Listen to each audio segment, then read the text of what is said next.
আপনি অনেক উন্নতি করে গেছেন, দেশের অনেক উন্নতি করছেন শিক্ষা ক্ষেত্রে।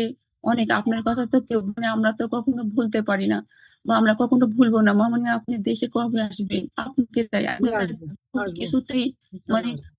না, আমি আগে এখন যেটা করতেছি, আমার যারা ইউনিয়ন ওয়ার্ড সমস্ত এসব নেতাদের কথা শুনছি, এটা শেষ করে তারপর আসবো। তার কারণ আমি জানি যে আমি যাই তো কি করবো, হয় আমাকে মেরে ফেলবে, না আমাকে জেলে দেবে।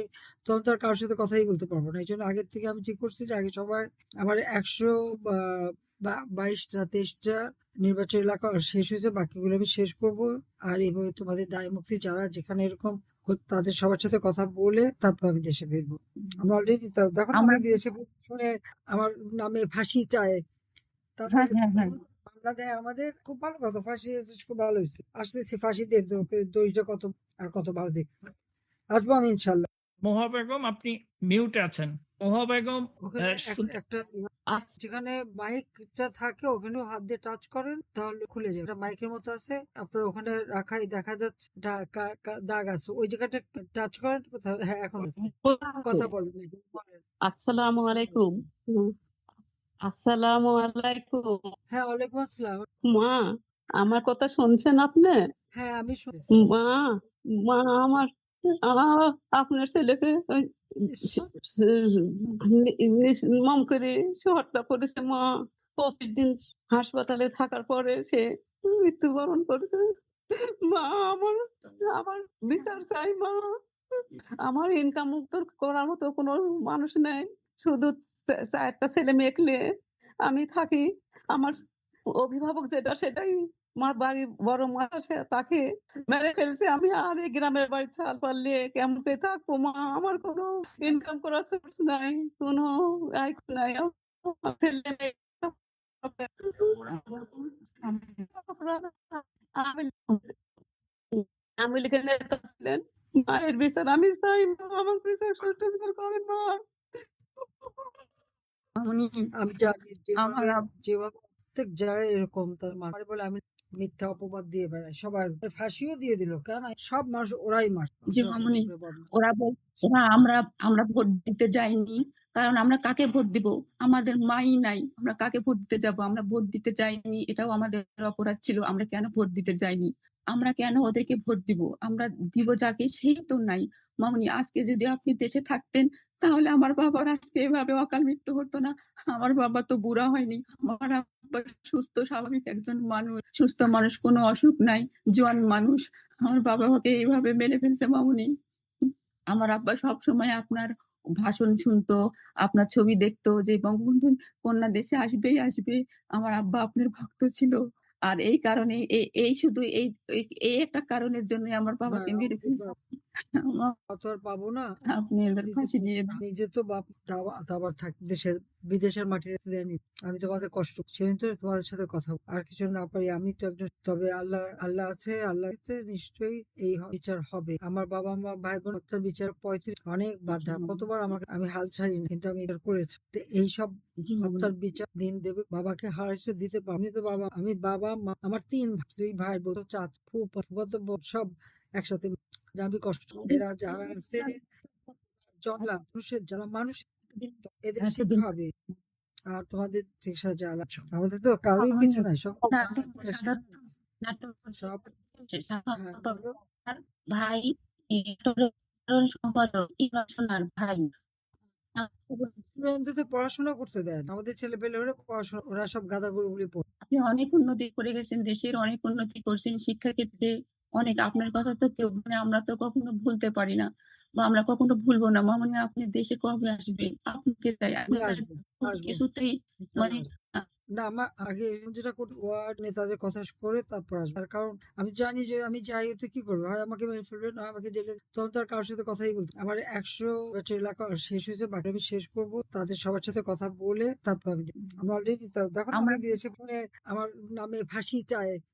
তাদের ভালো হয়েছে, ফাঁসি দিয়ে দড়িটা কত, আসবো আমি ইনশাল্লাহ। আমরা 3 ভাই 4 ভাই বোন, আমরা পড়াশোনা করি সবাই। আমরা ইনকামের সোর্স তো নাই, মামনি আমাদের একটা ইনকামের সোর্স ছিল, তাও সেটা আমার বাবা। এইভাবে আমার বাবাকে মেরে ফেলছে মামনি। আমরা কিভাবে চলবো মামনি? আসসালামু আলাইকুম। আমার একটাই ভাই, আমাদের ইনকামের কোনো লোক নাই। আমরা আমার বাবাও মারা গেছে। আমরা আমার ভাইয়ের বিচার চাই, তাদের মৃত্যুদণ্ড চাই। আপনি আমাদের সহযোগিতা করেন। নিশ্চয়ই করবো। তুমি কান্দো না, আমি জানি, আমিও তো 3 ভাই, আমার 3 এরকম এটা কতজনের যে লাশ ফেলে দিচ্ছে। তোমার কি বলে মেয়ে দুটোকে মানুষ আমরা আশেপাশে যতটুকু পারো আল্লাহর কাছে করো। এত অন্যায় জানোর একটা ধর্ম, তাও না হবে বিচার হবে, বিচার হবে, দুইটা বিচিত্র। আর ওই জন্য দিনে আমি এই কিভাবে থাকবো বাবা? কত মায়ের বুক করা, কত লাশ এভাবে, আর যত মিথ্যা অপবাদ আমাদের ধৈর্য ধরে আল্লাহর ডাকে হবে, দেখবেন দেখবেন। সেই চাই। ধন্যবাদ মাননীয় নেত্রী। শুনে না পা, আমাদের কোনো ইনকাম নাই। আমার একটা ছেলে আসলে তাকমারি এলাকায় আর কোনো ইনকামের লোক নাই আমার। আমি কিভাবে ছেলের বউকে নিয়ে নাতিনকে নিয়ে কিভাবে থাকবো, কিভাবে চলবো, এই পদ্ধতি আমার নাই, বুঝছেন? আমি খুব হ্যাঁ, কষ্ট। আমি দেখতে পারি। আমাদের তো কিছু নাই, সব লুটপাট করে আমাদের আশেপাশে আছে। আমি জানাবো ওর বাচ্চাদের পড়াশোনা চিন্তা করে আছে যখন বেঁচে। ধন্যবাদ, ধন্যবাদ মাননীয় নেত্রী। জি, আসসালামু আলাইকুম। আমার বাসা হচ্ছে ভোলা জেলা, পাবনা উত্তর দিগলদি। গত 23 জুন আমাদের প্রতিষ্ঠা বার্ষিক উপলক্ষে বিক্ষোভ মিছিলের আয়োজন করি। আমি যখন মিছিল করি তখন ওই সময় বিএনপি সন্ত্রাসীরা এসে ধারালো অস্ত্র দিয়ে আমাকে লড়ায়। এক পর্যায়ে আমি কবরস্থানে গিয়ে কচু ক্ষেতের ভিতরে পানির ভিতরে পালাই। তারপরে নেত্রী পালিয়েছিলাম জীবন রক্ষা করতে গিয়ে ওরা আমাকে ওই জায়গায় খুঁজ করে বের করে। এক পর্যায়ে ওরা কুপিয়ে আমাকে পানির ভিতরে ফালিয়ে দেয়।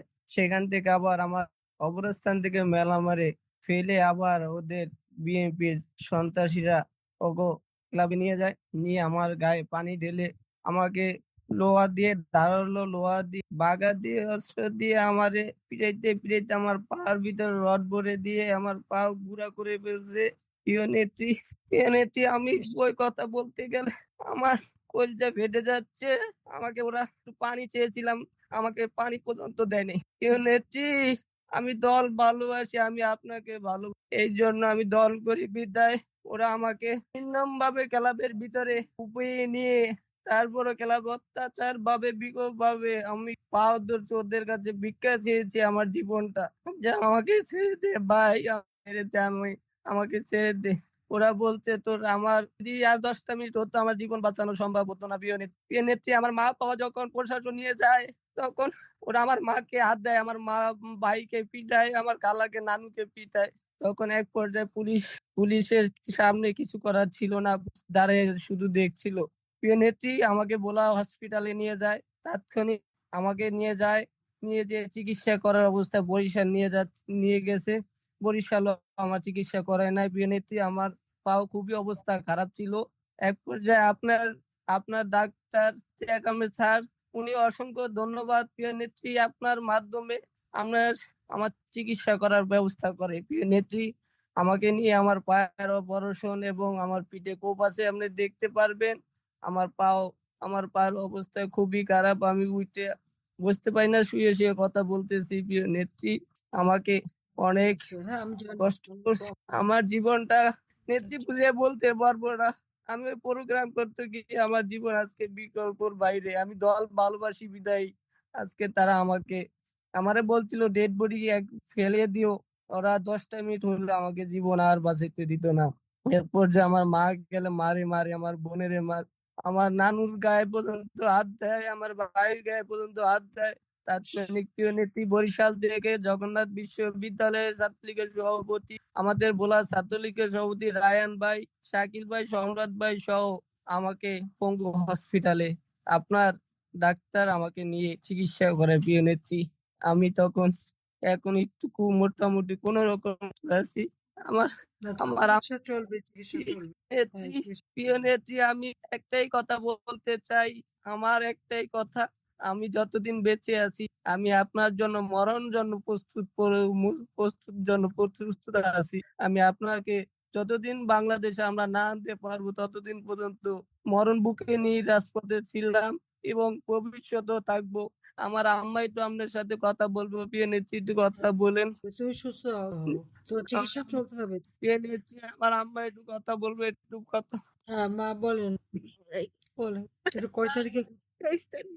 23শে জুন। 23শে জুন প্রতিষ্ঠা বার্ষিকীর দিন। সেদিন এই ওরা নিয়ে আমার ভিতরে হাত দিয়ে ভাত খেতে বসে, ভাত খেতে বসে, ভাত খাইতে বসে আর হেনতেন হাটকি দিয়া নিয়া ওরা মিটিং করছে, মিটিং করে ওরা মিটিং করতে দেখছে, দেখি ওরা বগিদা লইয়া ছুরি লইয়া হাটকি দিয়া নিয়া কবরস্থানের মধ্যে ফালাইয়া এরপর ওরা কোপ দেয়, কোপ দিয়ে আমার হুতেরে মেলা কেস করতে গেছি, কেসও করতে দেয় না, ওরা কেস নেয় না, পুলিশের সামনে করে নির্যাতন করে পিটায়, খেলা করে নিয়ে আমার হুতেরে কি বিরাট পিটাইছে, রক্তে আমার হুতে বাঁচছে, আমার ভিতরে এত বড় অবস্থা আমরা বলা নিয়ে পুলিশের সামনে এরপরে রক্ত হইতে পরে বরিশাল নেই যিনি হালাইতেছি ব্যবসার কোনো চিকিৎসা করে না, ডাক্তার আইয়ে না চায় না, বিএমপি আমরা বলে আমি বিএমপি করে, বিএমপি এলারা কয়, তারপরে আর ঢাকা নিয়ে আপনি কইছে মারাতে পারেন, কইছে মধ্যে ফোন দিয়ে পরে ঢাকা বরিশাল ঢাকা নিয়ে মতার পরে চিকিৎসা করে অনভাড়া বসা লাগছে, বুঝ পারে যদিও আপনি আসেন দেশে আপনি বিচার করেন। মাননীয় নেত্রী আপনি শুনতে পাচ্ছেন? সাথে যুক্ত হয়েছেন। মাননীয় নেত্রী শুনতে পাচ্ছেন? হ্যাঁ আমার বিদ্যুৎ চলে গেছে। জি আমরা বুঝতেছিলাম। জি এবার বলেন, আপনি বলেন। ঝড় বৃষ্টি সেই জন্য। আশিকের নানু বলতেছিলেন, একটু বলুন। আশিক হাওলাদার আপনার নানু ফাতেমা উনি কথা বলতেছিলেন। আশিক হাওলাদার আছেন? নিজেদের আনমিউট করুন। আশিক ঠিক আছে, না থাকে স্যার আরেকজনকে দাও। আমরা পরের জনের কাছে যাচ্ছি। তো আজকে এই পর্যন্তই, কিন্তু প্রশ্নগুলো এখানেই শেষ নয়। এই দেশ, এই রাজনীতি, এটা আমাদের সবার। আপনি, আমি, আমরা সবাই মিলে গড়ে তুলব সচেতনতার একটা মঞ্চ। আপনার ভাবনা, আপনার চিন্তা এবং আপনার মতামত আমাদের দরকার। তাই কমেন্টে লিখে জানান এই মুহূর্তে আপনি কি ভাবছেন এবং আপনি কোন দিকে তাকাচ্ছেন। রিপাবলিক অ্যান্ড পলিটিক্স কেবল খবর বা বক্তব্যের জায়গা নয়, এটা একটা ভিন্ন মতের প্ল্যাটফর্ম। এখানে প্রশ্ন করার সাহস আছে, সত্যের পেছনে ছুটে চলার স্পর্ধা আছে। চ্যানেলটি ভালো লাগলে অবশ্যই সাবস্ক্রাইব করে পাশে থাকুন, কারণ একটা ক্লিকেই হতে পারে হাজারো অন্ধকার ভেদ করে আলো খোঁজা শুরু। ফিরছি পরের পর্বে আরো খোলামেলা বিশ্লেষণ নিয়ে। সে পর্যন্ত সবাই ভালো থাকুন, সুস্থ থাকুন। আল্লাহ হাফেজ।